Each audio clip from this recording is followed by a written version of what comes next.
Hey there, welcome to the James Show. News Talk 820 WBAP, now on FM at 93.3.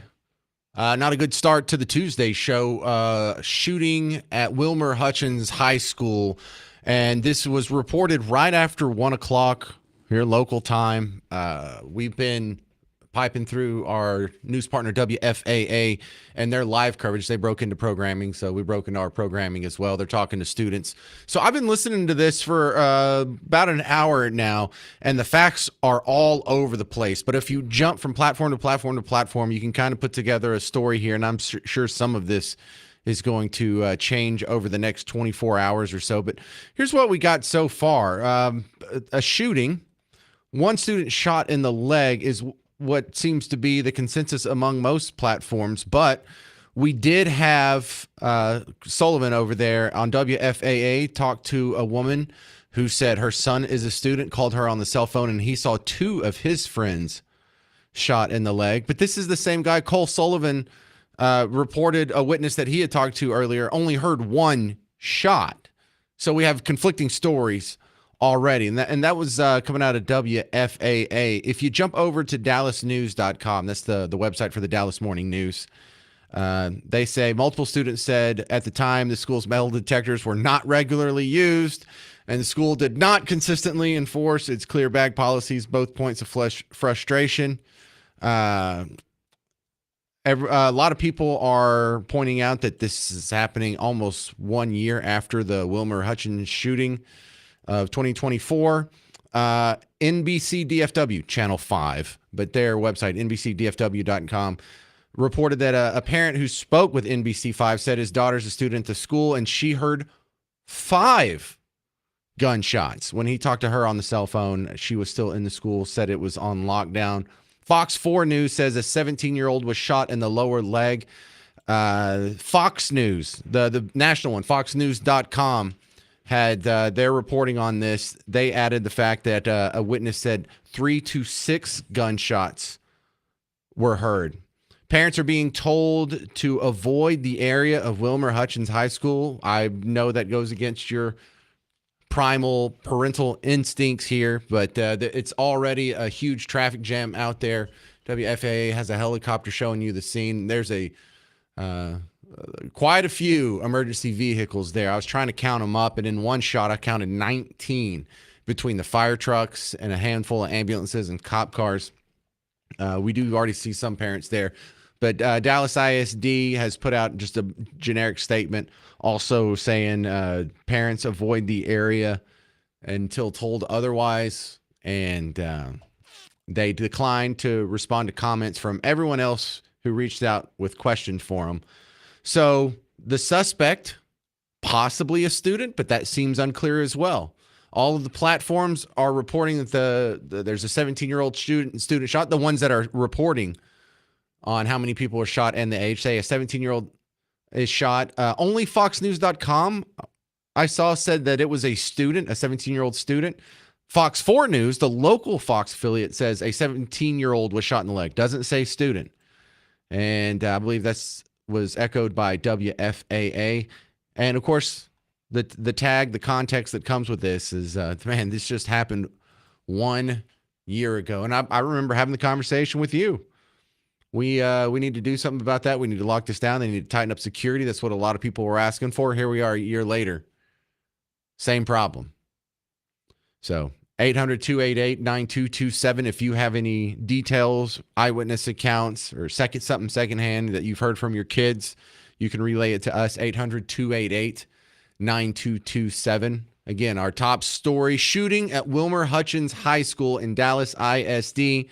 There was a shooting incident, but not an active shooter. The consensus seems to be one student was shot in the leg. I have one outlet saying it was the lower leg. Fox 4 News added the adjective lower. So you can see I'm just going through the different sources trying to piece together details that people are starting to chime in with. And this story is not even an hour and a half old, but we'll keep you updated here. I'm James Parker. It's The James Show. News Talk 820 WBAP, now on FM at 93.3.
Hey there, welcome back to the James Show. News Talk 820 WBAP, now on FM at 93.3. Top story, there's a shooting at Wilmer Hutchins High School. It happened. It was reported right after 1 p.m. Then the active shooter situation was declared ended by 1:45, source told WFAA.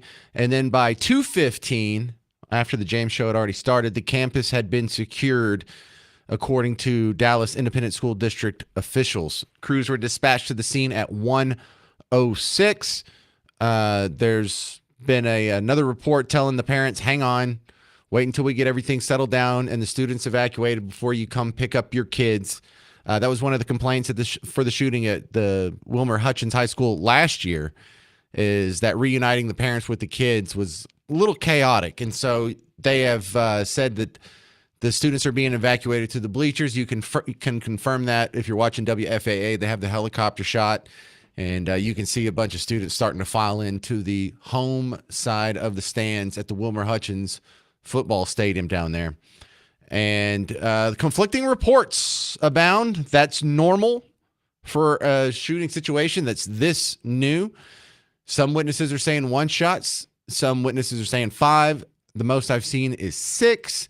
I've also seen that 1 guy was reported injured, 2 guys reported injured, and another source, a third, says 3 ambulances were leaving with people. So I don't know if all that's related to the shooting, or maybe they just went to go back to some other call. I don't know. But I'm just passing along what's been reported here. WFAA, 3 people in total were transported from the scene by Dallas Fire Rescue, according to a source, but it wasn't clear how many of those were shooting victims. So, Mom, Dad, if you got kids down there, Dallas ISD is asking you to wait until they have finished the evacuation in an orderly fashion and have the students staged at the stadium. Apparently not all parents are following that order, but if you are going to follow the rules, they're also asking you to please have your photo ID with you when you come get your child so they can be sure to match you up with the proper student. The comment section under this is, it's not offensive or anything. It's just, man, are we already talking about this? Are we already talking about gun control and metal detectors and what do we do about this? Can we at least make sure the 17-year-old's okay? He's reported to be in stable condition, so he's expected to be okay. But already, whether you're looking on X or some of the other comment sections on other platforms, they're already talking about the clear bag policy, the metal detector situation. We've got to harden these campuses. Is that what happens at the schools that don't have shootings, at the schools that don't have violence? Did they have metal detectors at the safe schools? Why do people just go for that? I don't know. It's bizarre, especially this soon. But let's hold off on assigning blame and declaring we have some sort of rescue plan to prevent this from happening again before we even know everything that's gone on just not even I guess it was about an hour and a half ago now. And I am a person that is a believer in thoughts and prayers. So thoughts and prayers for the families that are affected by this. And man, all the kids that are doing the right things and all the families that are, they're not sending problem kids to school. They've got to live in fear like this. They've, growing up's tough enough. A lot of emotional baggage comes with anyone doing that transition from childhood to adult here. But you want to add in 2 shootings at the same school a year apart. There's the overhead shot of the kids lining up in the stadium. They're all on the home side. They're all on the right side. They all seem to be packaged together. And there's a line of students. So they have some sort of orderly process. I don't know if they're just checking everyone in on an iPad so they can make a proper head count and know who's who and who's where. But there does seem to be a feeling of organization to this, especially compared to what we just saw last year. That was April 2024. Another shooting at Wilmer Hutchins High School.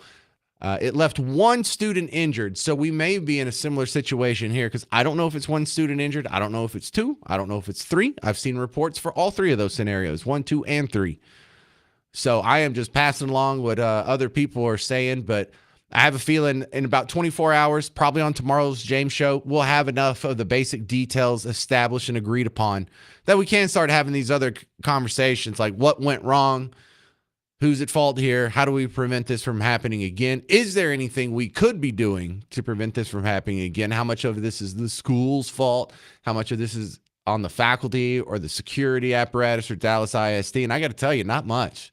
Don't want to get too far ahead of it, but here's another good shot. This is the side parking lot where they have the emergency vehicles station. There's over 20 there now. Let's see, the ambulances have gone. It's all fire trucks and police cars now. There were 3 ambulances there.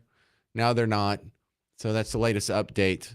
Top story, shooting at Wilmer Hutchins High School. We have reports of one 17-year-old injured. I'm assuming it's a student, but that hasn't been confirmed. Also, I'm assuming the shooter may have been a student as well. But, I'm not even fully convinced that if it is just the one shot, could this be some guy who had a gun and it accidentally went off, or he reached in his pocket and accidentally pulled the trigger? I mean, maybe we can't rule that out. But once you hear that there's 5 or 6 shots, that's out the door. That's not an accident. That's a intended act of violence, completely different situation. Not that the previous one's an acceptable situation. An accidental shooting in a school is bad. Just an intentional mass shooting where the guy's squeezing off multiple rounds at another student. That's worse. 800-288-9227 if you have any inside info, any witness accounts, eyewitness accounts, secondhand accounts. We'll be happy to pass some of them along if you happen to have them. I'm going to go check the platforms, and we'll keep you updated on our top story. One shot at Wilmer Hutchins High School. It is not an active shooter situation, but parents, we ask you to please stand by and wait to show up until they have the evacuation plan set and ready to go. I'm James Parker. This is The James Show. News Talk 820 WBAP, now on FM at 93.3.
Hey there, welcome back to the James Show. Top story, shooting at Wilmer Hutchins High School. Can we go back to this audio at WFAA? They're interviewing some witnesses here.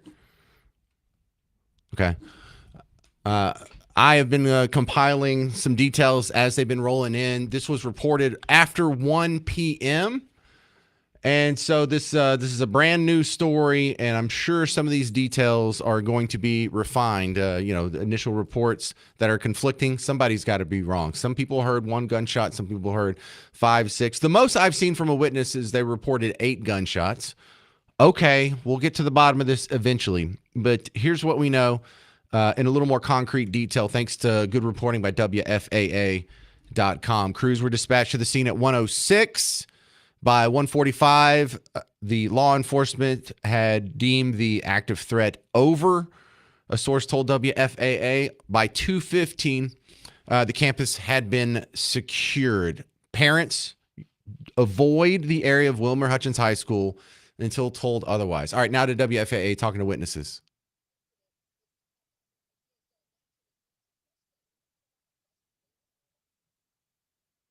Well, all right, never mind.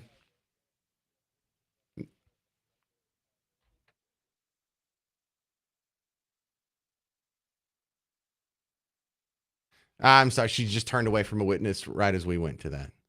But everyone in the comment section is, well, I won't say everyone, but a lot of people are making the connection to the shooting that happened this exact month last year. And that does make it super disturbing because we have a high school that already must have had some security issues because they had metal detectors in place. And the metal detectors had failed. Their existing security protocols had failed this time last year. And it's like, oh, well, I guess one got past the goalie. I guess we'll lock it down and make sure this doesn't happen again. And then here we are again. And so you got to start asking, well, are metal detectors the answer? Clearly not. How bad does it have to be for lightning like this to strike twice in the same school? And I mean that as a metaphor, but think about it in the real world. Have you seen a school shooting twice at the same school before? Is this the first time this has happened? That's crazy. So the good news is we have no reports of fatalities. There's differing reports on how many people were shot or how many people were injured. We have many people saying one victim, a male teenager, was shot in the leg. I had one source say it was the lower leg. But we also had the report that 3 people in total were transported from the scene by Dallas Fire Rescue, a source told WFAA. So we're waiting for the all clear on parent reunification plans. The good news is they seem to have a little more orderly hold on the evacuation plans, getting the students out of the school, getting the crime scene cleared, staging the students at Eagle Stadium. And it looks like they're cataloging the kids as they go in order to reunite them with their parents. So when the parents show up in the parking lot, you can show them your ID and they'll go holler and get your kid out of the stadium. Or they can tell you if your kid's in the stadium or not. Maybe your kid went home with the friend, or maybe your kid got picked up by someone else's parents, or maybe the grandparents beat the parents there. But they have a system that looks a little more organized because we just went through this in April. We went through this on the James Show, and we had the helicopter, and we had the live reports, and I just find it so bizarre. I think this is the first time I can remember 2 shootings at the same school. We haven't had to go through this before. Do you remember 2 shootings at the same school? Another thing I see in the comments is this is a time to homeschool. This is the last piece of evidence that some people need for homeschool. And let's wait a little bit before we get all political, because we can talk about gun control and whether or not this supports school choice, or we need to get vouchers now, or for the safety of our kids. Can we just wait until tomorrow to do some of that? Let's make sure all the kids are okay. Let's get a few more facts settled here, because I still don't know how many gunshots were fired. I still don't know how many kids were shot. You still don't have enough evidence to start making some assumptions or recommending fixes here. But sad story. Someone's class was disrupted, and this is a level of trauma that I wouldn't wish on anyone's kid. Wilmer Hutchins High School, another school shooting. That is 2 in the last year. Unbelievable. All right, we'll keep an eye on this as new reports come out. If new details emerge that I think you'd be interested in hearing, I'll be sure to pass them along. But coming up on the James Show, I have an interview with Senator Ted Cruz, and we're going to ask him to grade Donald Trump's first 100 days. We are about 100 days through, and I want to say like the first Donald Trump's first 100 days, the first of his Donald Trump 2.0. Clearly, he had a first 100 days back in 2017. But I'm going to ask you the same question after I talk to Ted Cruz. What grade would you give Donald Trump on his first 100 days? So we'll talk to Senator Cruz next. I'll ask him that and about some other things that are going on with the economy and things that affect your money. And then coming up after that, I'll give you my grade on Donald Trump's first 100 days. 800-288-9227, 800-288-9227. I'm James Parker. It's News Talk 820 WBAP, now on FM at 93.3.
All right, here we are with Senator Ted Cruz, the good senator.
Hello, Texans. Welcome back to the James Show. News Talk 820 WBAP, now on FM at 93.3. I know. Let's go. Thank you. Good to see you. All right, here we are with Senator Ted Cruz, the good senator from Texas. Welcome. Ted Cruz, the good senator from Texas. Welcome. Thank you for having me. All right, Senator Cruz, I want to start with how would you grade Trump's first 100 days? Or at least Trump 2.0 in his first 100 days? Or at least Trump 2.0. Look, I would give it an A+. I have to say it has been extraordinary.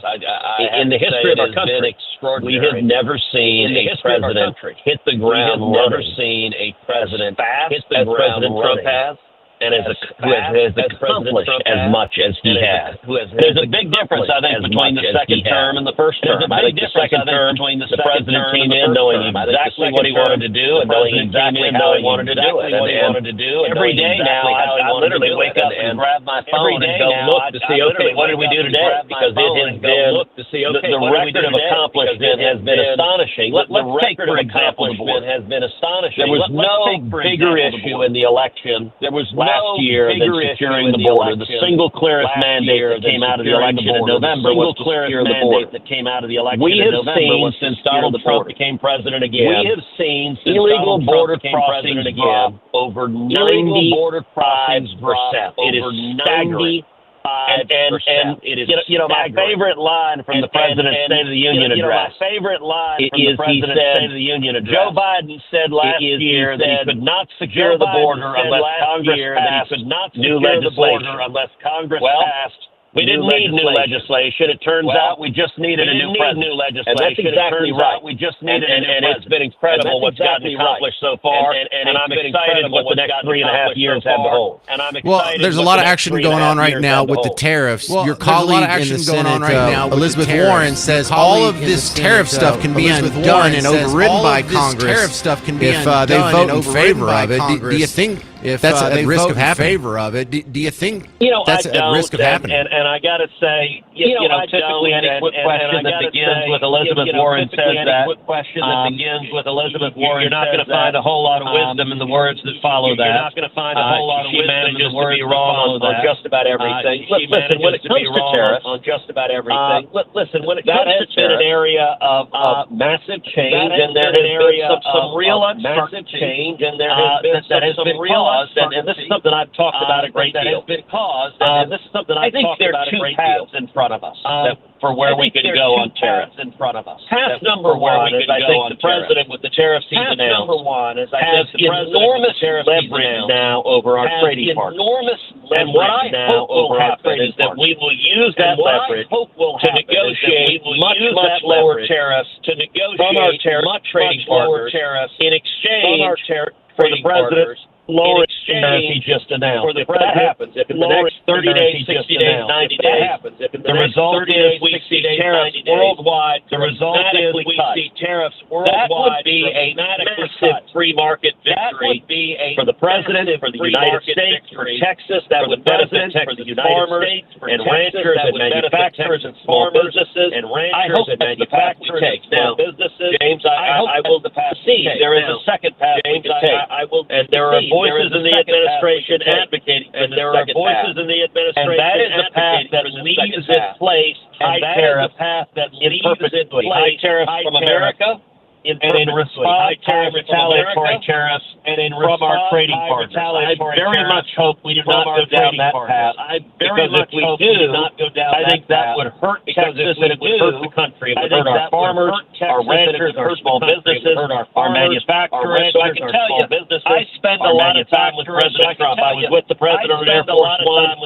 This weekend, we went down for the UFC fight. This weekend, we went down. What, the one in Miami? That one? Yeah. Oh, how cool is that? What, the one in Miami? That one? Was spectacular. Oh, how cool is that? But we talked about tariffs a lot. What I urged him then and what I've urged him repeatedly is use the leverage to win a massive victory for opening up markets across the world to American goods. And doing that will be an extraordinary victory for Texas. Well, I think one of the legislative priorities we're all watching the most because it affects pretty much everyone listening is extending the Tax Cut and Jobs Act from 2017. It expires at the end of the year. I know your political opposition isn't going to roll over and just give it to you for nothing. Do they have an argument against it, or are they asking for something in return for passing it? What's the situation with the tax cuts being extended? What's the situation with the tax cuts being extended?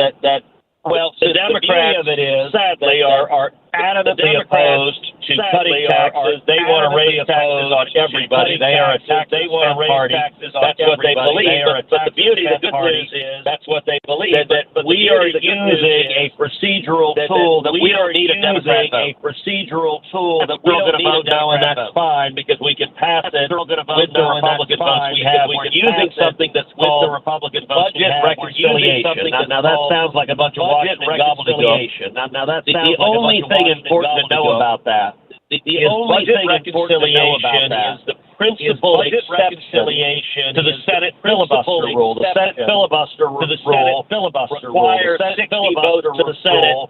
Ordinary legislation. Now, we only have 53 Republicans. If you got to get 60 votes, you need Democrats. If you got to get Democrats, you need the ability to hold us hostage. And the ability to hold really good things. Well, budget reconciliation. Really good things. We can pass just using 50 votes. So that's going to be the mechanism of using 50 votes. To extend the tax cuts, we're going to make them bigger and bolder. That's going to be the mechanism we use to secure the border. We're going to be the mechanism we use building the wall and hiring border patrol and ICE and building the wall and technology. We're going to secure the border, and it's also going to be we're going to secure the border we use to rebuild our military, and we're going to use it to unleash American energy. We're going to use it to oil and gas. American all of that we can get done without needing to get a single Democrat vote, which is good because the Democrats today, which is good.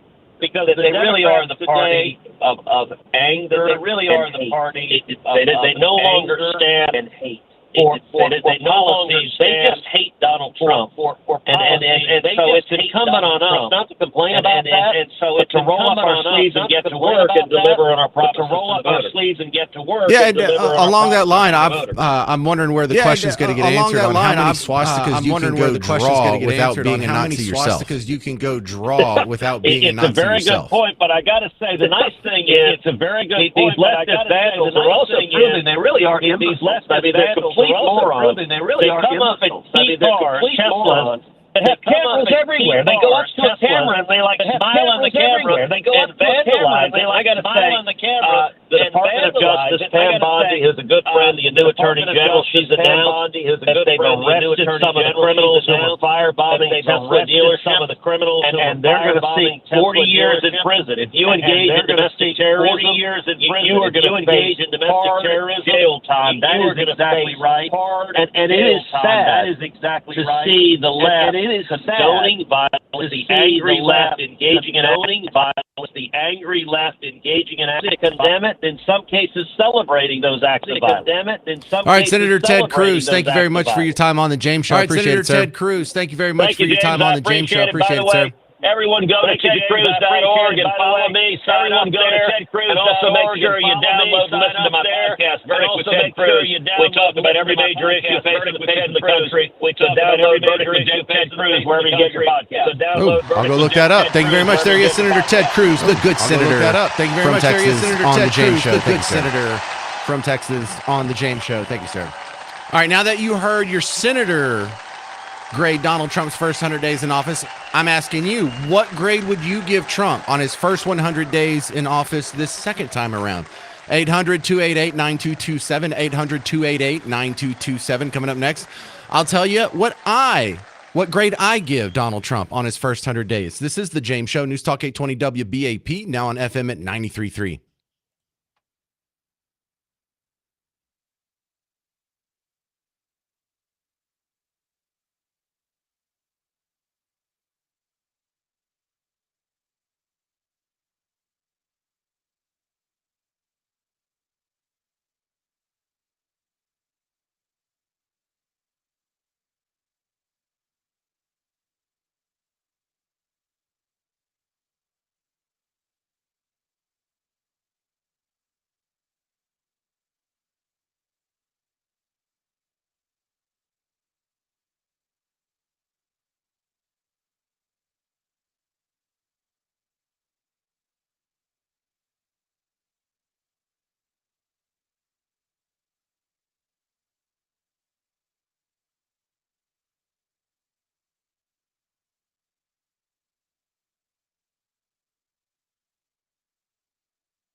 Hey there, welcome back to the James Show. News Talk 820 WBAP, now on FM at 93.3. Now, I'm going to ask you a question, but I want you to actually answer it. You don't have to call in and have the discussion.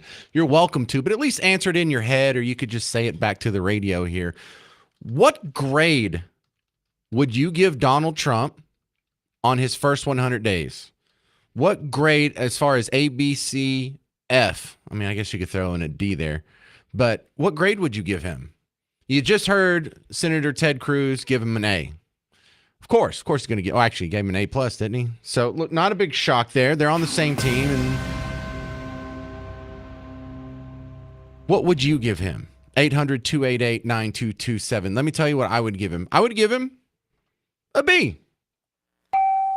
Now, don't get upset. It's not an A, but I'm not completely satisfied with what I've seen thus far. He does have the ability to go back and make a couple of changes here and there and get an A. But I want to start with the positives here. Number one, the biggest positive is even for the negatives, there's nothing that I have on my list where if Biden or Kamala would have won, I would have been happier. So don't think that anything I say negative about Trump is an implied endorsement of Team Blue. Pretty much all my criticisms are coming from the right on this guy. So that's actually a positive here. But let's start with the big one. The border's closed. That's huge. I think that's so big. And the fact that it's not getting headlines isn't really fair, because that is the biggest change as far as statecraft that has already happened. And it happened almost instantly. Not having another 12 million illegals stream through the border over the next 4 years makes a huge difference in the future of this country. But it's not just that the border is closed. This is general immigration approach as well. Mass deportations of criminal illegal aliens are fantastic. Deportations of any illegal alien, I see it as a net positive. So I'm very happy with that. Now, I'm happy with the cuts that DOJ has made with firing so many people, and they say the Department of Education is effectively closed. Well, I don't like that word effectively in there. We don't need any adverbs in front of it. We need the Department of Education to be closed. We need USAID to be closed and closed forever. And so he's done all he can do with executive orders and the control that he's been given in the executive branch.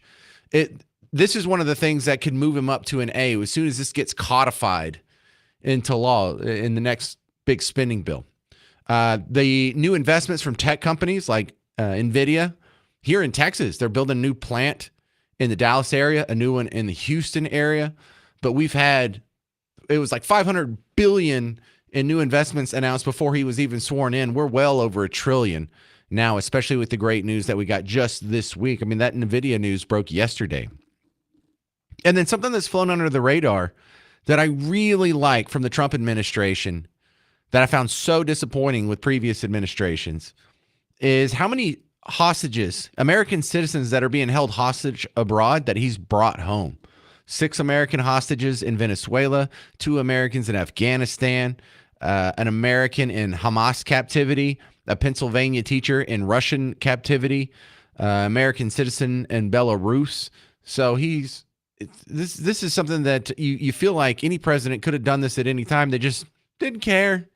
Didn't want to spend the political capital on it. Too busy doing other things. I thought that was fantastic. And now let me get into where it's going to get a little rough here. Let's get into the negatives. Number one on the negatives is we still don't have the Epstein list. And I mean the real Epstein list, not the redacted one that was already made public when they put the binders out there and they've got the influencers at the White House with Pam Bondi for the photo op. Nope. Not too happy about that. And also not too happy about the continuing resolution that kept Biden spending levels in place through September.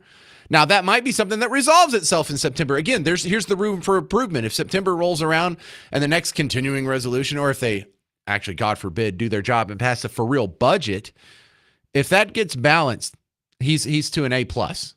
He is not just an A minus or an A. That's an A plus if this man can balance the budget. But he's already given up sort of the ideological battleground on balancing the budget for the whole first year of his presidency. So disappointing. So those are the two big negatives, the budget and no Epstein list. Also, the raising of the debt ceiling by $2 trillion, I consider that a no bueno. But here's the gray area where if this guy can actually work out what's going on with the tariff situation, that'll catapult him into an A+, whether he balances the budget or not. Because look, as long as the budget deficit is cut in half and we see better tariff rules out there, we see freer and fairer trade among the nations of Earth with America, I think I could begrudgingly move him up to A- territory. But overall, it's a B, and it's not a B+, and it's not a B-. I thought Joe Biden was an absolute F. I thought Trump 1.0 was probably a C. Trump 2.0, better than Trump 1.0. Where was all these mass deportations first time around? He did lock down the border. That was fantastic. Love that. But he didn't do all these big Doge cuts either. Where was that the first time around? So this Trump is doing better than the first Trump. I like this Trump. Trump 2.0 is better than Trump 1.0. But he hadn't got himself to an A grade yet. What grade would you give him? And if it's not an A, what would he have to do to get there? 800-288-9227, 800-288-9227. You can also use that same phone number to tell me how wrong I am or how I need to rethink what I'm saying here and he's really an A and this is why. We can have that discussion as well. 800-288-9227. I'm James Parker. It's News Talk 820 WBAP, now on FM at 93.3. Hey, homeowners, one of the most important pieces of your house is your roof. If something happens to that roof, you are in big trouble of having problems that expound exponentially through below the roof. James Parker here for Blue Ribbon Roofing. And it doesn't take much to get a peace of mind and make sure you're okay. All we're asking for is a free roof inspection from Blue Ribbon. That's right, it's free. And it's not a setup. It's not like they charge you a fee once they get there. But Blue Ribbon Roofing will send an experienced crew out. They'll look around your roof. They'll take some pictures. They'll go through a checklist. They'll document everything. And if everything's fine, then you also have a great baseline for if you do have future roof problems in the next storm, if some shingles blow off, you actually have the documents that say, look, I called Blue Ribbon Roofing back in April. They came out. They took some pictures of my house. Those shingles were there. This storm did it. Insurance, you got to cover it all. You don't just give me that $25,000 check. You got to pay for the whole thing. And that's another one of the great things about Blue Ribbon Roofing. If you do have some issues with your roof, they can help you get through that just pain in the neck insurance process as well. It's a family business. They've been caring for their fellow Texans for 31 years. And you can trust me, you can trust Casey, you can trust Bob over on the ticket, or you can just go look at the hundreds of 5-star Google reviews yourself. Mention you heard it on WBAP, you get a free ridge vent ventilation upgrade should you need a new roof. So if you're looking for someone you trust to take care of your very important house, the biggest investment you've ever made, go to blueribbondfw.com. And when you talk to them, tell them thanks for sponsoring WeatherCon this year. blueribbondfw.com.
Hey there, welcome back to the James Show, News Talk 820 WBAP, now on FM at 93.3. If you want to grade Donald Trump's first 100 days, 800-288-9227, 800-288-9227. My next guest, Shannon Martin, she's a bank rate analyst when it comes to insurance. Welcome to the James Show, Shannon. Thank you for having me. So I want to start with something that Donald Trump promised on the campaign trail. He promised to lower our car insurance. Now, I like the sound of that because I think all of us would like lower car insurance. However, you wrote a great piece on Bankrate a while back that pointed out that car insurance regulation is mainly in the hands of the state. So is there anything he could really do about that, Shannon? Well, I thought it sounded good, too. I would love it if someone could lower my car insurance, but unfortunately, it just doesn't work that way. Insurance is run by each state. Insurance carriers have to file for rate adjustments with the state and get approval before they can increase rates. And they base the rate of insurance off of risk, off the cost of automobiles. So there really isn't a way for any one person to say, okay, we're going to cut your car insurance in half, because cars cost what they cost and risk is what it is. So that's just not something that someone can do without a lot of legal changes and other things in place. Is there anything he could indirectly do to help you with your car insurance? Well, maybe. There are some things that he could do that can increase or decrease your insurance. There are problems regarding third-party litigation. If you've ever driven down the highway and you see the big billboards saying, I won $10 million, my lawyer helped me from my car accident, those types of things are really increasing the rate of car insurance because there's a lot of lawsuits that are happening where people are looking for nuclear verdicts, big payouts, and they're just not supportive of the industry or individuals, because as an individual, you probably won't get that major payout. It's better just to go through your insurance carrier. So creating laws limiting the ability for third-party litigators to do the practices the way they're doing it now could actually help lower the rate of car insurance. What's going on right now with with tariffs is really going to probably increase the rate of car insurance for most Americans. How could the tariff situation have an effect on your car insurance rates? Well, the simplest way to think about it is the more it costs to build a car, the more it costs to insure a car, because the bulk of your auto insurance pays to repair or replace your vehicle or someone else's vehicle in a covered claim. Now with this extra kind of 10% base tariff on every country, that's not increasing just the cost of vehicle parts and purchases. It's increasing every aspect of kind of operating a business in the country. So now insurance carriers under business. Let me start over. As much as it costs to pay employees, to buy a desk for your employees, the rental structure, everything is going to be changing, and that actually could impact drivers' car insurance rates as well, because all of that is going to impact the carrier's bottom line. Well, Shannon Martin from Bankrate, let's move on to homeowners insurance. Is there any optimism that he could have a positive impact on our homeowners insurance? Homeowners insurance actually is the same thing. It's all run by the state. Insurance commissioners and departments of insurance work with carriers to adjust rates, to work with policy forms and things like that. What's going on in the home insurance space is the rise of extreme weather and trying to navigate that risk while making insurance available and affordable. So again, changes in how lawsuits are being performed in this country, that's something that might be able to lower the cost of insurance. Doing something about the cost of the materials used to construct a home. Right now, the cost of lumber is really high. More tariffs actually make it even higher. So it's more about what can we do to lower the risk and lower the cost to build homes and to build cars, rather than just chopping off the cost of home and auto insurance premiums. If you're a car insurance company, is there anything you could do to say, look, if you're going to have a Cybertruck, we might have to give you a keying premium or maybe a swastika surcharge for all the vandalism that's happening? I don't think that's something that they can do, but we do kind of have a case study. We know that around 2022, when Kias and Hyundais were being broken into and stolen, that created such a high risk for those vehicles that a lot of carriers started to decline comprehensive coverage or Yeah. maybe offer coverage for that vehicle. That happened to a coworker here. Joseph had one of those Kias that Yeah. got stolen easily, and I think he got dropped too. So you just described Joseph. Well, I'm sorry for Joseph. I have a Kia too, so I know I feel his pain. Oh no. But really, with the Cybertruck situation, it could get to a point where it's becoming just so expensive to replace these parts that maybe that type of coverage won't be offered through some carriers. But it would take a while for it to happen. And then remember that Tesla has its own Tesla brand insurance that's not available in every state, but a handful of states. If that happens to you where you don't have the coverage through your regular carrier, you might be able to turn to Tesla to get that coverage there. All right. I didn't know they had a special rate going like that. So do we need to just crack down on our representatives in Austin to get some real progress on this front? Believe it or not, working with your government, working within your community actually is one way to stay ahead of what's going on with your car insurance rates. Your insurance commissioners are usually appointed positions, and so if their constituents let them know what they're happy with, what they're not happy with, that actually could kind of make a difference when they get these rate increase requests from carriers. Maybe they're able to give them a little bit more pushback than they would. But as far as being a driver goes, what you really want to do is make sure to keep a really good driving record. Focus on improving your credit. Credit can actually make a major impact to your car insurance rate. So the better your credit score is, the better your insurance premium might be. All right. All helpful stuff. Shannon Martin, Bank Rate. Appreciate your time and your expertise on the James Show. Thank you so much for having me. Thank you. That's Shannon Martin from Bank Rate. She's an insurance wonk over there. I think I'm still going to be paying pretty high rates for the time being. Coming up next, though, we'll take a look at consumer sentiment. It's a nice gauge on the economy. There's been a lot of worrying and wringing of hands in the headlines about the economy, but what does the average consumer think? Find out next on The James Show. News Talk 820 WBAP, now on FM at 93.3.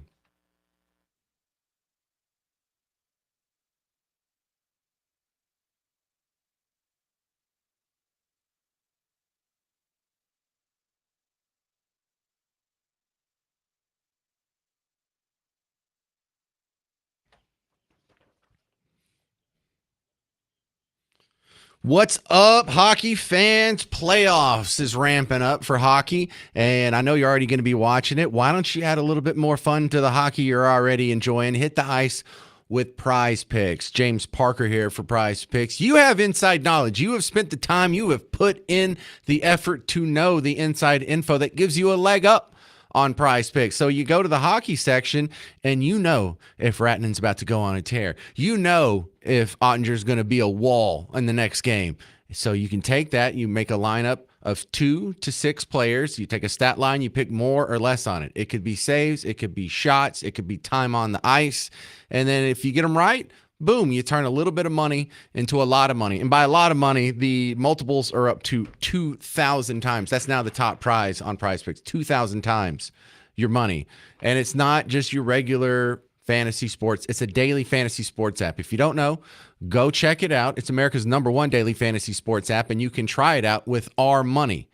Download the Prize Picks app with your first $5 play. If you use our promo code WBAP, you get $50 of promo cash. That means you can play with this $50 and work it out and turn it into some real money and then withdraw it and then thank me later. Download Prize Picks, use promo code WBAP, get $50 with your first $5 game.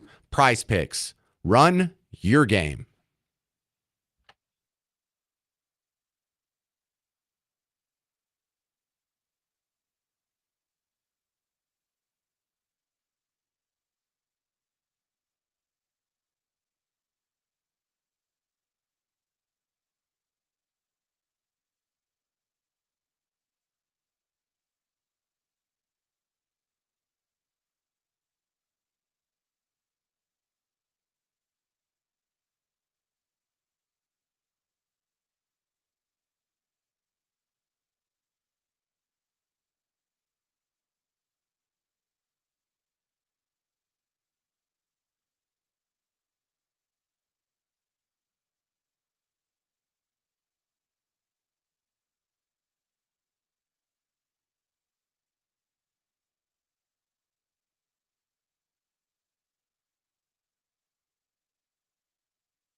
Hey there, welcome back to the James Show, News Talk 820 WBAP, now on FM at 93.3. Mark your calendars because April 26th, Blue Ribbon Roofing is putting on WeatherCon with WBAP and Fox 4. It's going to be at the Frontiers of Flight Museum, 9:30 a.m. to 1:30 p.m. Look, there's a plus and a minus to getting there when it starts. The plus is if you get there before 9:30, you'll get to see all the presentations, all the exhibits, and all the vendors at all the booths. We'll still have free stuff to give out. If you show up later, sometimes people run out of the cool giveaways. You might miss some of the Storm Chaser presentations or some of the science presentations for the little kiddos where they have the comic guy who's almost like a human cartoon go out and teach your kids some cool stuff and do some science experiments in front of them. But the downside is there's going to be a little bit of a line. That's it. Other than that, it's free. So come on out. Meet Hal J, because he always has the longest line, or at least he did when we did it last year. I'll be there too. I'm not chopped liver, but I know you just want to meet Hal J or Brad Barton. And then come check out some of the exhibits. Some of them are show sponsors or sponsors on WBAP at large. Some of them are just there because they're into weather or education or stuff for kiddos. So it's a good time, absolutely free. And you get to see the Frontiers of Flight Museum at no cost because Blue Ribbon Roofing covered it for you. Round of applause for Blue Ribbon Roofing for sponsoring 2025's WeatherCon. Brought to you by WBAP and Fox 4. Yes, I think Garrett will even be there too. Garrett, you going to be at WeatherCon? Possibly. This is your answer? Possibly. All right, so a fun debate is being had about this guy that's in El Salvador. We had talked about that for a little bit yesterday. Wait till you hear the audio I have on the back and forth that was happening in the media. We'll do that after the top of the hour news. That'll be in about 15 minutes. Right now, though, to my next guest, who's going to give us a little insight on consumer sentiment. We know what the media thinks of the economy. We know what Donald Trump and his cabinet thinks of the economy. But Vince Barth, he's a financial strategist. Consumer sentiment. What does the average consumer think of the economy right now? 3 words. Sentiment is sour, unfortunately. Well, that's always a concern because people like to think of economics as dollars and cents. It's numbers on a spreadsheet. But it's really a study of human behavior more than money. If you're looking for a job, my firm is growing, in fact, because you are preaching to the choir, my man. So when we as consumers perceive the economy as doing well, and very specifically when we look at our investment account statements for our 401k, for example, and the stock market's going up and interest rates might be going down a tad, so our bonds are making money, and in general, the directionality is up. We feel wealthier and therefore are more inclined to spend on discretionary goods and major durable ticket items like a new refrigerator, washer, dryer, etc. The inverse of that also applies, where when we watch media and the headlines are dominated with negative news around the economy and in particular our portfolios, we rein in those discretionary expenses and hold off on some big ticket items. And the problem with that is that behaviorally, when we spend less, it can inadvertently lead to an economic slowdown. I find it interesting that this is the highest number going back to the 80s. It wasn't higher than this when we had the dot-com bubble bust. It wasn't higher than this when we had the financial collapse in 2008 and 2009. It wasn't higher than this during the collapse that happened during the pandemic. I find that odd. That's right. So it was the lowest reading since June of 2022. And if you remember at the time, that was really at the peak of when the Federal Reserve took the wrecking ball to interest rates and went from 0 to 5.5 on what is called the Fed funds rate, or said differently, the rate that the Federal Reserve itself sets by way of the FOMC. The second lowest in the survey's history, going back to 1952, is the reading that we just had. So we're talking second lowest. Okay. Of data. Yeah. I mean, just decades. I mean, it's an abysmal reading to sugarcoat it. Well, how much of this is based on the actual fundamentals of the economy versus apocalyptic reporting in the media? That is an excellent looking question. Perception is reality, and the perception among American consumers really is twofold. The first is driven by the Trump tariffs because people remember the inflation that occurred in 2021 leading into 2022 that caused 9 and 11% year over year inflation, and it prompts pain.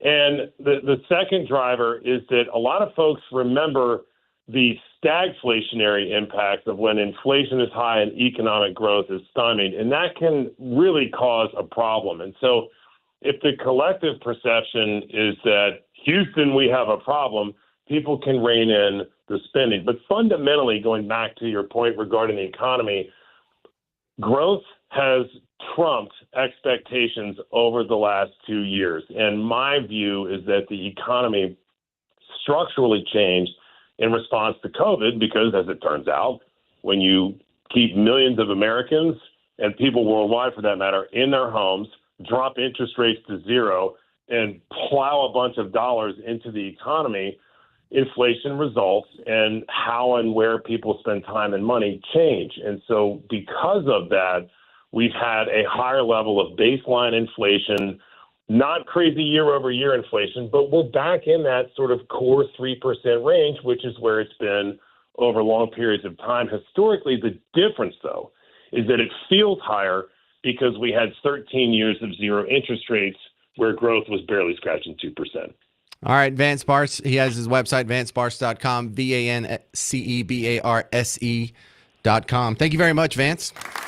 Pleasure was mine. Thank you. Thank you. All right, coming up next, you're going to hear a little interesting, not just the meeting that was had with the cabinet and Bukele with Donald Trump and Pam Bondi and Stephen Miller was there, but the reporting afterwards is just going to drop your jaw on the floor. In fact, you might wreck your car. So be careful in this next segment because this audio is wild. I'm James Parker. It's News Talk 820 WBAP, now on FM at 93.3.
Hey there, welcome back to the James Show. News Talk 820 WBAP, now on FM at 93.3. So the president of El Salvador, Bukele, was visiting the White House, and there was an interesting exchange there. On the couch was Pam Bondi. In the chair was Bukele. Next to Pam Bondi on the couch, there was Trump. Standing behind them was Stephen Miller. We're going to hear from all four of them. There was a great exchange there with Caitlin Collins, who, I mean, from the point of view of this administration, she's an adversarial member of the media, and no doubt she is adversarial. But these are the useful members of the media, the people who are out of power. Their party's out of power. They're the ones who ask the tough questions. You don't want to get the questions about, oh, tell me about how great you are. So when she challenged them, I don't think she liked the result. Donald Trump was sitting there, and of course, when it's time to take questions, she directed the question at him, but he gave a quick answer and then passed it off to the Attorney General, Pam Bondi, to go into a little more legal detail. And this is where it got a little hot. Check this out, Pam Bondi. Go ahead. Let's hear the question from this very low-rated anchor at CNN. Love that. Low-rated. Which one is that? The man who was mistakenly deported to El Salvador. Well, let me ask Pam. Would you answer that question? Sure, President. First So she's asking about Garcia, the man that she says was mistakenly deported to El Salvador. and foremost, he was illegally in our country. He had been illegally in our country. Don't worry, this rumbling on the microphone will stop. She's saying first and foremost, he came to our country illegally and has been in our country illegally. And in 2019, two courts, an immigration court and an appellate immigration court, ruled that he was a member of MS-13 and he was illegally in our country. Right now, it was additional paperwork had needed to be done. That's up to El Salvador if they want to return him. That's not up to us. And so if there's any doubt that Garcia was here illegally, he's a Salvadorian citizen, and he had been living here illegally for 8 years before he got in trouble with the law. That's when he made his asylum claim. Oh, now you can't take me back to El Salvador. It's too dangerous there. Gangs will kill me. Not that I'm part of a rival gang or anything. It's just really dangerous. So then we asked Trump asked Stephen Miller to go into a little more detail from his point of view. There's an illegal alien from El Salvador. So with respect to you, he's a citizen of El Salvador. So it's very arrogant even for American media to suggest that we would even tell El Salvador how to handle their own citizens as a starting point. As two immigration courts found that he was a member of MS-13.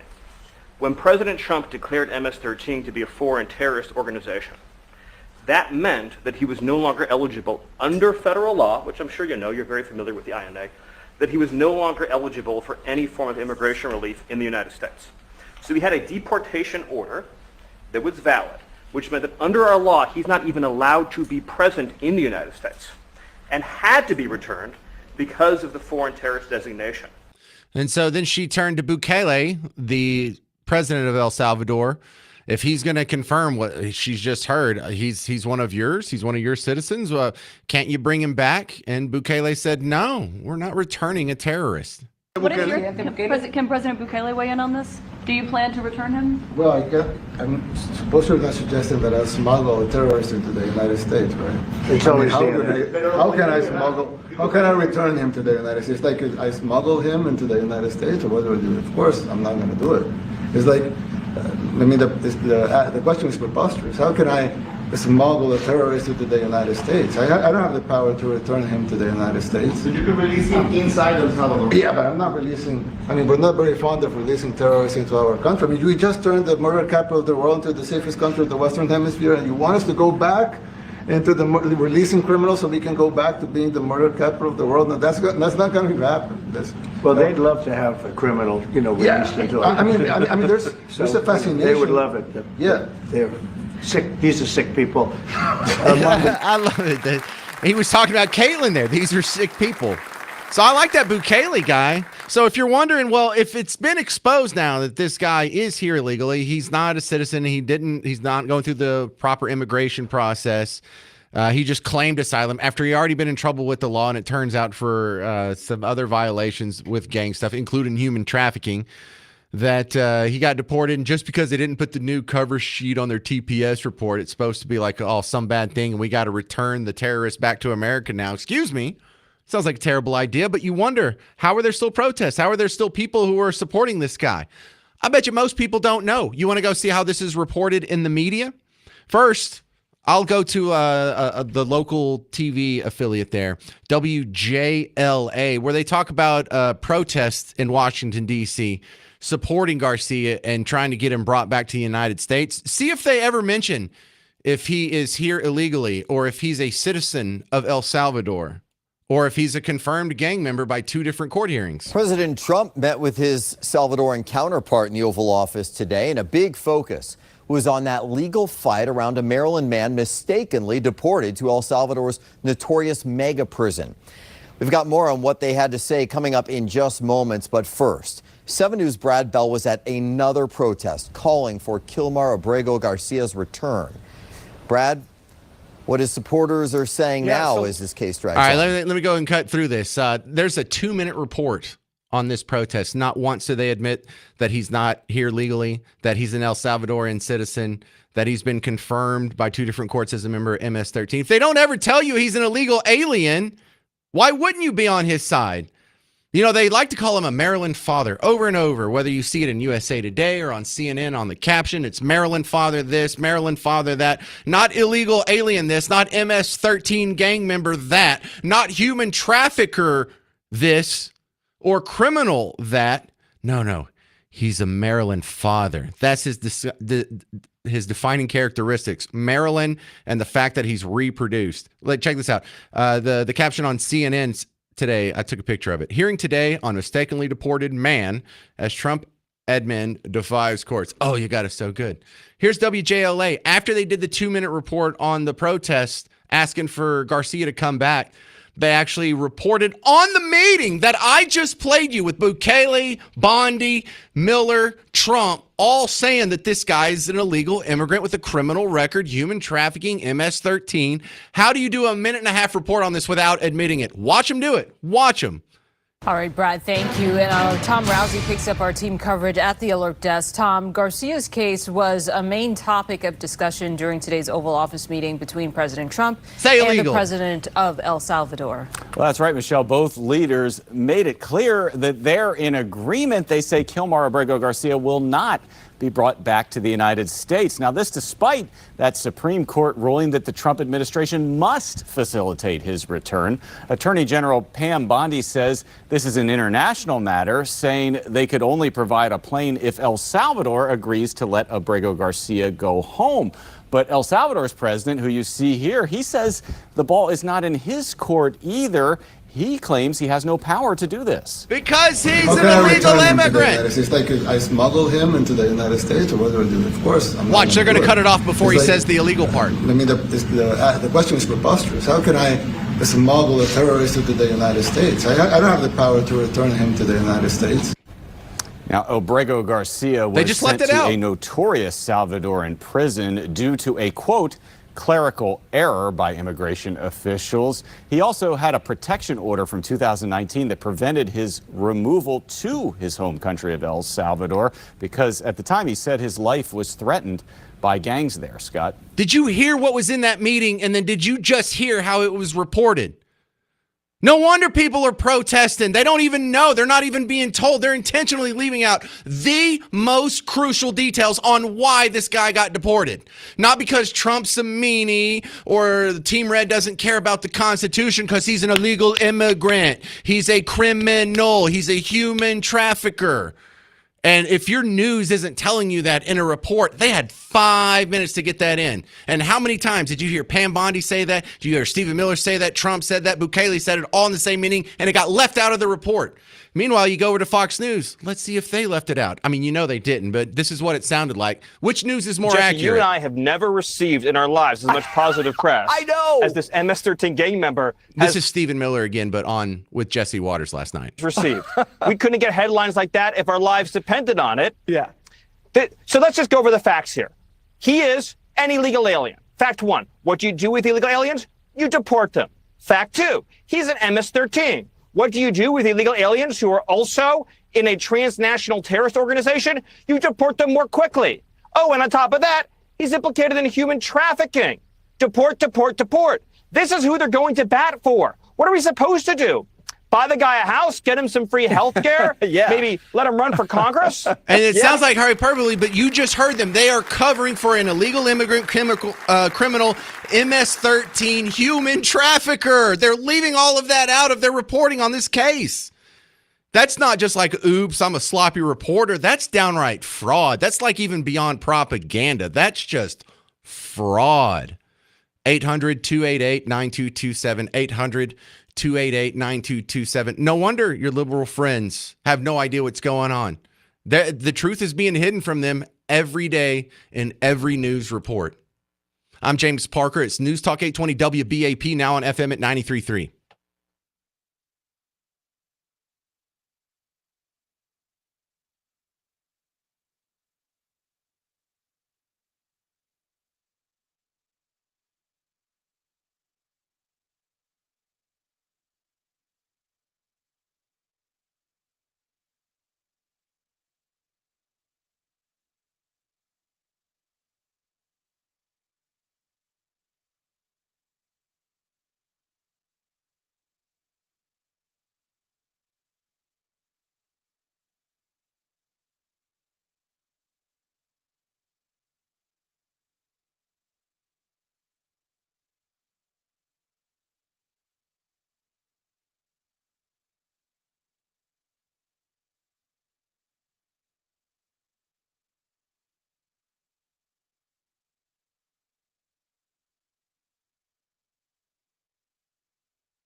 Hey there, welcome to the James Show, News Talk 820 WBAP, now on FM at 93.3. My next guest helps us keep abreast of what's going on outside of the United States because we've been digging in our belly button for most of the show today and haven't paid a whole lot of attention with what's going on the other side of the world. And I don't know how this guy knows all the stuff he does, but he's a welcome addition to the show. Dr. Jeffrey Brodeur from Rigaku. He's an expert in all things chemical, biological, radiological, and nuclear.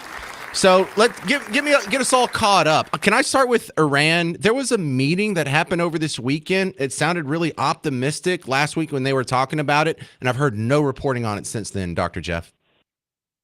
Well, thank you very much. It's good to be back with you. Iran, we did hold talks with Iran on Saturday, described as constructive. I don't know if we met any common ground. And the good news is April 19th, they're scheduled to continue talks, not in Oman, but I think they're going to choose someplace like Rome or someplace in Europe. Interesting. But in terms of your road to war update, let me quickly rattle down the list. Russian continues their attacks as they continue to smell victory on the tactical side while continuing to prolong negotiated ceasefire and a peace deal. Ukraine, on the other hand, continues to lack the ability to defend their own and protect their own citizenry. A huge Russian attack on Palm Sunday, where a number of civilians were practicing their faith on that religious day. Well, can I hit the pause button? I saw the headlines on that. I tried to read up on it, but it was a really small summary. But what was the point of this attack, like a religious attack on Palm Sunday? No, I think it strikes fear in the citizens of Ukraine, and that was the intent. I think Putin will call it collateral damage because there was a military target, I don't know, maybe within 100 square miles or something like that, and munitions went off course. Okay. Well, that's kind of the impression I got. Like, this wasn't, he's not attacking a base or a column of tanks. He hit some people that were worshiping. So, yeah, this was just a fear move. It absolutely was, because remember, Zelensky has not faced an election since the war started. He continues and remains the president, and so the citizens who have remained in country, I would expect are going to apply significant political pressure on him to speed up this ceasefire and the peace deal. All right, where are we at then with Israel and Gaza? So Hamas is squeezed again. Israel continues to make tactical strikes into Gaza. They are currently negotiating another hostage deal that hopefully will come to fruition. I think right now, and you asked me the other day, there are about 58 hostages remaining. Wow. And experts estimate that about half of those are alive. I thought the number would be much, much lower than that. So is Hamas still lobbing rockets into Israel, or are they just hunkering down? Right now, they're on the defense. The good news is the citizens of Palestine have begun to small-scale protest against Hamas. You may have caught that in the news a couple days ago. I did not. But there seems to be some political unrest, and I think the information campaign that Israel is launched to try to rid Hamas of leadership in Palestine is creating some cracks in their armor. Wow, you think that actually works?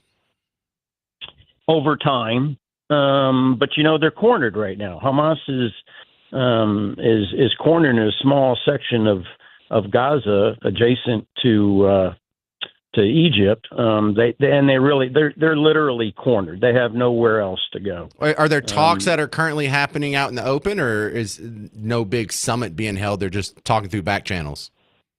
No, I think they've got some third-party negotiators with them, but it's all kept on the low and low. I don't know that they're probably. I would estimate just based on what I've read, they're probably at the 40 to 50% solution. So it's probably too soon for a political leader to announce any. Well, Dr. Brodeur, I don't hear a whole lot of optimism in your voice when you talk about it. No, I think Hamas's days are numbered. I don't hold out any hope for a ceasefire or peace deal anytime soon with Russia and Ukraine. And I think Iran, whether they realize it or not, they're sort of on their last leg. The president is setting conditions for a legal tactical strike into Iran. And what I mean by that is Iran's violations with a nuclear non-proliferation treaty, which is a steadfast international treaty of the United Nations, is international law, and they've clearly violated that. And he's not going to allow them to pursue a nuclear weapon.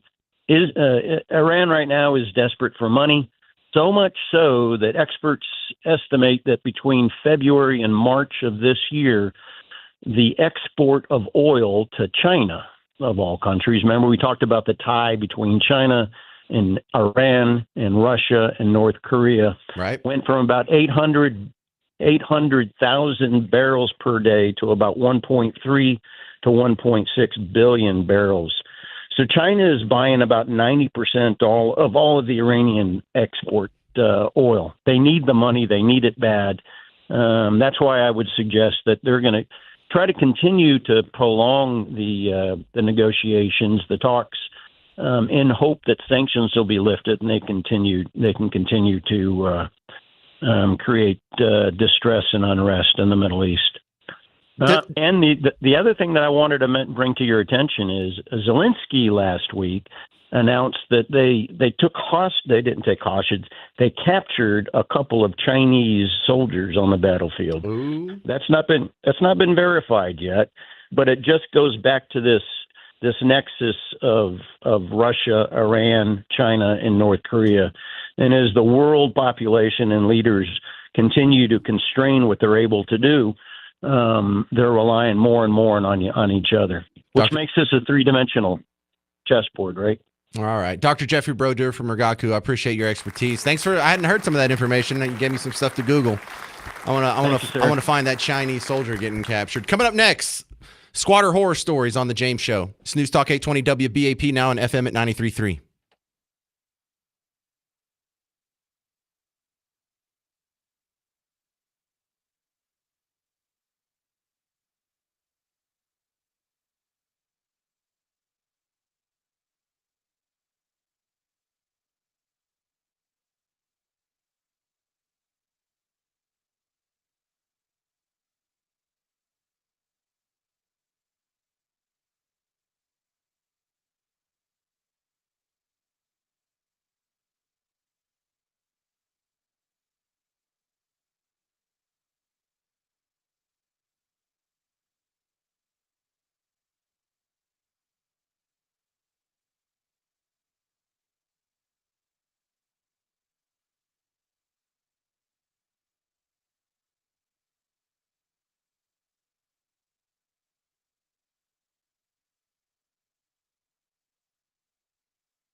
Welcome to the James Show, News Talk 820 WBAP, now on FM at 93.3. Well, WFAA just updated their report here, and I mean less than a minute ago. I hit refresh right before the music came on just to see if there's an update. And in the last 60 seconds, they updated their article saying at least 3 people were shot at Wilmer Hutchins High School in Dallas this afternoon. Not 3 people injured, not 4 people injured and 1 shot. 3 people shot. So 4 people have been hospitalized, according to their latest report from now almost 2 minutes ago. So WFAA staying on top of that. Thank you very much, guys. This is something we're going to be keeping updates coming at you for the rest of the day at least as more information comes out. But 3 people shot. This is a mass shooting now. This isn't one guy shooting one other guy. This is a mass. Oh, man. It just got worse. Leave it here. Our news department scrambling right now, and they'll get all the details better than I just relayed them to you. So, it's a tough story to follow. But I had done a story that WFAA was covering last week about squatters, and there's some laws that are floating around in Austin to change the way we deal with squatters here in Texas. And we were talking about that just on the show, me and you, and I got a whole lot of emails. Apparently, this is a more pervasive problem than I thought because let me just read you a few of them because some of them are repetitive, and I'll tell you which one I got a lot of. But let me give you a long one first. This one comes from Rhonda. She says Texas is in the top 2 states for squatting crime. Texas. We're supposed to be like the Yosemite Sams of America. Get off my property. Woo! Right? I thought I'm stereotypical dumb Texan. Okay. She says squatters do not have permission to be on your property. It's a crime to break and enter or not leave when told to. But just as your lawyer guest said, the minute they are inside, they currently, in Texas law, they have rights. It's maddening. You cannot imagine. We are still cleaning up our own situation from last year. These are not poor homeless people who want to get out of the cold. They are professionals, and they know the law and the ropes better than the homeowner, the police, the JP, and everyone else. They were one step ahead of us the whole way. Governor Abbott's on record as stating that criminal trespasses against the law in Texas and that we are a stand your ground state and can defend our property, but he is delusional. Our law in no way supports this with trespassers who enter your property when you are not there. You cannot touch them or use a gun or force if it's not self-defense, or you are the one who goes to jail. They changed the electric out of our name, sold our appliances, removed every single electric wire in the entire house, just to name a few. I'm a conservative pro-police person, but the Fort Worth police did not care. They did nothing. The neighborhood city did nothing. They would not even come pick up the pit bull-looking dogs. The squatters left there until we paid $200. You do not have time for all the nightmares, we could tell you. Another guy named John said he knows a woman who went somewhere in Europe for a month. When she came home, there was people in her house. Her house was destroyed. Most of her furniture was gone. Sold, along with all the copper piping and wiring. And she could not get back into her house legally. It doesn't make sense. How can they go into her house illegally and get to stay? Anyway, she finally got them out with about $50,000 worth of damages. Another John sent in an email, and I got to tell you, I got about 12, maybe 15 of these where it was a short paragraph, but John's was the best. It said, man, I think I would bring a shower curtain and lay it on the living room floor and tell him it's to keep the blood from getting all over the carpet when I shoot him in 10 seconds. There will be no witnesses. And I don't condone this. I don't approve of this. I don't endorse this. But a lot of people said they would just shoot them. And since there's no witnesses, they would say it's in self-defense. How do you disprove it? I'm not anyone's lawyer. I'm not giving out advice. I'm just telling the squatters out there, there's a lot of people in Texas that if you squat in the wrong house, it's not going to go well for you. They're all not going to roll over like some of these other people that were emailing in. And it's not just John that said that. There's about 15 people, and maybe they're real enthusiastic about sending emails to radio shows, but I wouldn't test it. And I'd be interested into seeing how these situations played out. How do we know it hasn't already? How do we know someone hasn't squatted and a homeowner came home, went and got a gun, shot him, and then just called the cops, say, hey, I got home, and then this guy broke in and I had to defend myself. And then it was never reported as a squatter getting shot. Would it even make the news? Would you even know the difference? Because there's no way they would tell the cops, well, this was a squatter, and so I shot him, because then they would be in trouble. So maybe this does happen. I don't know, man, but that's what made it so fun to talk about. And I love getting emails from you people about shady, sketchy stuff like this. My email's james@wbap.com, or you can call the radio station, 800-288-9227, 800-288-9227. Coming up next, Bill Maher took a trip to the White House with Donald Trump, came home, and even as a strident member of Team Blue, is now saying nice things about Trump. You'll hear it next on The James Show. News Talk 820 WBAP, now on FM at 93.3.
Hey there, welcome to the James Show. News Talk 820 WBAP, now on FM at 93.3. You should be fascinated in the process by which people evolve their political beliefs because it works usually in your favor. Younger people tend to skew liberal, older people tend to skew conservative, and I think you would like the results if we could speed up that evolutionary process a little bit. So I always watch with rapt attention at the people who finally admit it. Because do you know how hard it is to get any human being on earth to admit they did something wrong? I mean, it's embedded in us from kids. Who did that? I didn't do that. Did you do something wrong? Not me. It was so-and-so's fault. Or no, I didn't get that wrong. You just misunderstood me. It's just something like that.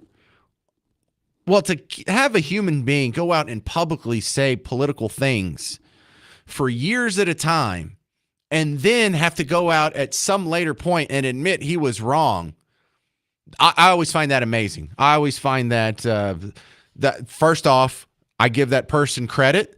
The first person to admit that they're wrong usually starts with the credit building in the debate stage for me.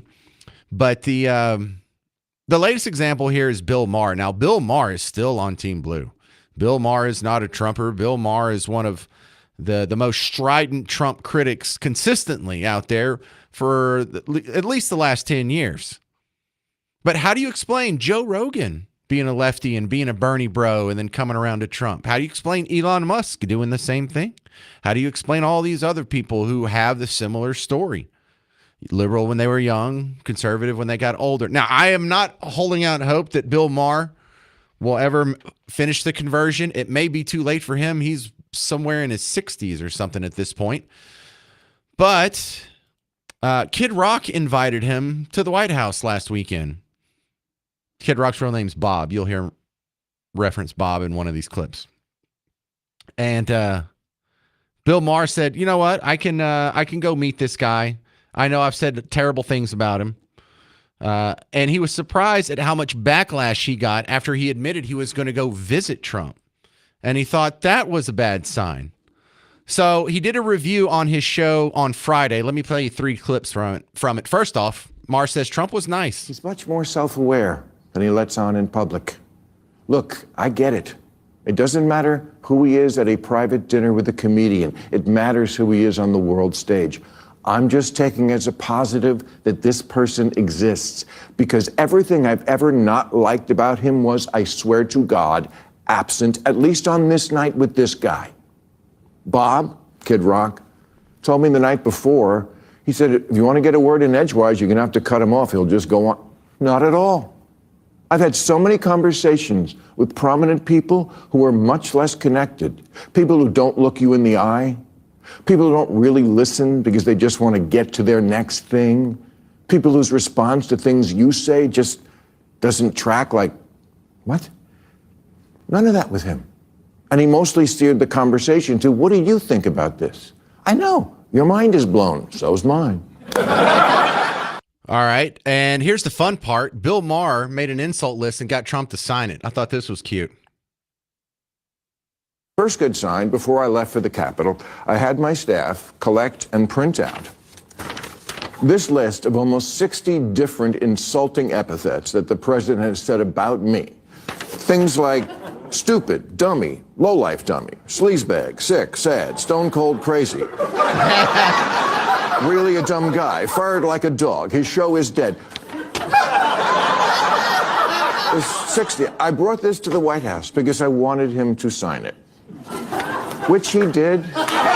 Hey, isn't that nice? Isn't that cute? They're making friends. This is how friends are made. One more clip from Bill Maher talking about his trip to visit Trump in the White House. This is from his HBO show on Friday. I never felt I had to walk on eggshells around him. And honestly, I voted for Clinton and Obama, but I would never feel comfortable talking to them the way I was able to talk with Donald Trump. That's just how it went down. Make of it what you will. Me, I feel it's emblematic of why the Democrats are so unpopular these days. You know what? I have heard that from a lot of my liberal friends and some listeners who happen to be liberal. They say I don't feel like I have to walk around eggshells on you. Of course you don't. I don't care if you say something that's politically incorrect or not woke or might offend some people. If it's funny, it's funny. No, you can relax around me. You don't have to worry about offending me. I can't go to HR and get you in trouble for anything. So I thought that was a beautiful story. Bill Maher gets credit for going. He gets credit for being open-minded, and then he gets credit for admitting it on his own show. He's still not a fan of Trump, but he at least reached out to Olive Branch and had the conversation, and I thought that was super cool. Coming up next, Mark Levin. I'm James Parker. This has been The James Show on News Talk 820 WBAP, now on FM at 93.3.